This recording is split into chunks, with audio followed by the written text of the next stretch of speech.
Within the first chapter of his book, The Intelligent Investor, Benjamin Graham, also known as the father of value investing, does a great job at explaining the difference between an investor and a speculator.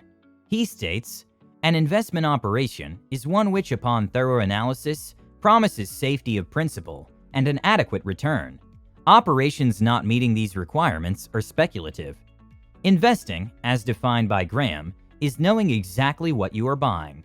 Whatever you have invested in is stable for the long term. Along with this, you know that you will get substantial return, either through capital appreciation or through any healthy dividends the investment pays.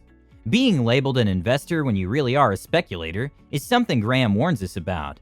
He mentions that the term investor is being ubiquitously used to describe anyone and everyone who participates in the stock market. If you purchase a stock based on a hot tip from a friend or your broker, you are not an investor. You are a speculator. This is despite the fact that you might make a good investment return on your purchase. Similarly, if you were to invest in a mutual fund based on a TV advertisement you saw recently, you are still a speculator. Why? Because you have not done your due diligence to see if the investment you are eyeing is a beneficial one. You are simply speculating. Just because one has invested, it does not automatically make them an investor." In an interview with the Financial Crisis Inquiry Commission, Warren Buffett outlined what he believed was the real test to determine whether a person is an investor or a speculator. He said, "And I say the real test is whether you care if the markets are open or not. When I buy a stock, I don't care if they close the stock market tomorrow for a couple of years, because I'm looking to the business, Coca-Cola or whatever it may be, to produce returns for me in the future from the business. Now, if I care whether the stock market is soap tomorrow, then to some extent I'm speculating, because I'm thinking about whether the price is going to go up tomorrow or not. I don't know whether the price is going to go up." Be prepared for the ups and downs. Long-term investing is about wealth creation. The main aim is to provide yourself with passive income to aid your retired life. With investing, you need to be aware and accept the risks you may face when pursuing investments with higher rewards. All assets have risk. Even real estate, which is known to be an asset with the least risk or failure, saw an erosion in value during the 2007 and 08 financial crisis. This may have gotten you thinking, if all assets are prone to fall in value from time to time, how do I actually make my money? Well, the trick behind this is simple. In theory. In practice, however, many face issues. You are mainly focusing on long-term returns on your investment. Due to this, you needn't worry about the short-term price fluctuations. These short-term fluctuations can be attributed to a phenomenon known as random walk. You don't have to pay much attention to them. To stack the odds in your favor, you need to give your investments a chance to recover. Even if over the next 5 years the investment goes down by 20%, it could then double or even triple over the next 10 years. Herein lies the answer to making your money. We all know that in theory, not succumbing to your emotions and overcoming the sense of panic is the answer. In practice, however, this can be a bit difficult.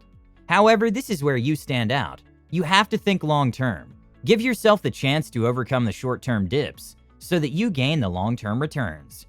Now let's take a look at the investments. Stocks. In many ways, the stock market is seen as the primary mode for long-term investment. There are several advantages of owning a stock. They are paper investments, which means that you do not have to manage a property or a business. They represent an ownership in a profit-generating company. Stocks can rise in value exponentially in the long run. You can make a diversified portfolio to hedge your risks. It includes capital appreciation and dividends.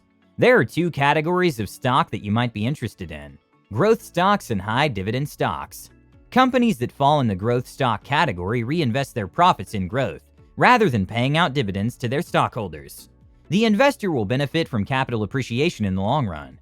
High dividend-paying companies are more mature in nature, and investors that prefer less risky and more consistent earnings should go for this option. The average annual stock return based on the S&P 500 is around 10% per year. In spite of wars, depressions, recessions, and several stock market crashes, this value will always stay the same. Long-term bonds. These are interest-bearing securities with terms greater than 10 years. The primary attraction of bonds is usually the interest rate. Since they are longer in nature as compared to the short-term instruments like T-bills or repos, they therefore pay a higher yield. The average long-term yield in the past decade or so have ranged somewhere between 6% to 8%. Mutual funds. The advantage of a mutual fund is that you are hiring professional managers to handle your funds, and you do not have to worry about them. A fund manager may choose 20 to 30 companies to invest your funds in a pool. This is along with other people's investments as well. Mutual fund managers have varying degrees of success at active management. In fact, most do not outperform the market. Only about 22% of mutual funds outperform for as long as 5 years. Art. Art is one of the older investments on this list, and its value becomes apparent as we compare it to those key points from the beginning of the video. Firstly, knowing what you're buying. Many paintings will come with provenance, and auction houses will vet pieces heavily before offering them. Knowing which specific pieces to buy is a bit trickier, but I'll reveal a brilliant way to avoid the guesswork in just a minute. Parameter number 2 is long-term stability, which the art maker excels at. In fact, this summer the NYT declared that the art market was bulletproof. Even as superstar stocks like Apple and Amazon tumbled 20% and 35% for the year, this is because it has been proven, both by repeated sales and hedonic regression models, that returns in the art market are largely non-correlated with returns in the stock market. Art's stability is increasingly relevant, with inflation currently at 9% in the US, because art has long been celebrated as an inflation hedge. In fact, a recent CNBC interview applauded $2.5 billion in art sales this summer, pointing out that history does show that art prices do rise during inflationary periods, rising 130% between 1977 to 1982, the last time inflation was this high. And the last point, returns. Art pieces can increase in value in the hundreds or thousands of percents, and contemporary art has even been outpacing the S&P 500 for the past 26 years, by more than double. Not only that, but a select group of art investors has seen over 25% net returns for the last 4 years in a row because they invested in art with Masterworks. It's the first platform for buying and selling shares of multi-million-dollar paintings from legends like Picasso and Banksy, so you can get art into your portfolio without spending millions. Remember when I mentioned how tricky it is for most people to pick the right art? Masterworks has a proprietary data set on the art world, so extensive that they're asked by firms like Citi to partner on reports on the global market. They select less than 3% of the thousands of paintings they're offered and put them on their platform for investors. And now you can be one of those investors by getting priority access to Masterworks just by clicking the link in the description. ETFs. ETFs are similar in what they do compared to mutual funds. They represent a portfolio of stocks, bonds, or other investments. However, unlike mutual funds, ETFs are passively managed and invest in an underlying index. This is why the management cost of ETFs are significantly lower as compared to mutual funds that deploy a whole team of experienced wealth managers to manage the funds. With this in mind, if you're looking to closely replicate the performance of a benchmark, like for example an index, and you want to keep the management cost at a minimum, ETFs are a good choice for you. Real estate. Real estate provides income from primary 2 sources: rental income, capital appreciation. Up until 2007 and 08, it was believed that real estate was one such investment that rarely lost its value. However, the financial crisis proved all of us wrong. But that being said, real estate will also recover in the long run, and investors with a long-term perspective will enjoy profitable returns. Tax-sheltered retirement plans. Roth IRAs deserve a special mention here. That is because it offers tax-free income in retirement. Yes, you heard it correctly. Tax-free and not just tax-deferred. With an IRA, any withdrawals you make are tax-free, provided you've been in the plan for at least 5 years, and you begin taking distributions at 59.5 years of age or above.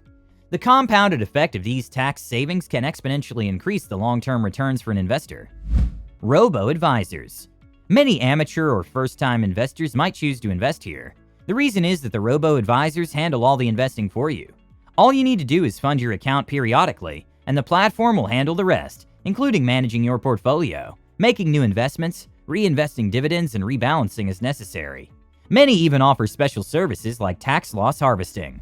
Annuities. An annuity is an investment contract you make with an insurance company. You put a certain amount of money, either upfront or over a specific period. In exchange, the insurance company will provide you with a specific sum of income. This term can be for a fixed number of years or for life. Final thoughts on long-term investments. It is always better to have a diversified portfolio that includes some portions in stocks, bonds, real estate, mutual funds, or alternate investments. The more diversified your portfolio is, the more you can do away with the unsystematic risk that relates to individual performances of those asset classes. Well, thank you so much for watching today's video. Let me know your thoughts down below, and subscribe if you haven't. With that said, have a great day, and see you all in the next one.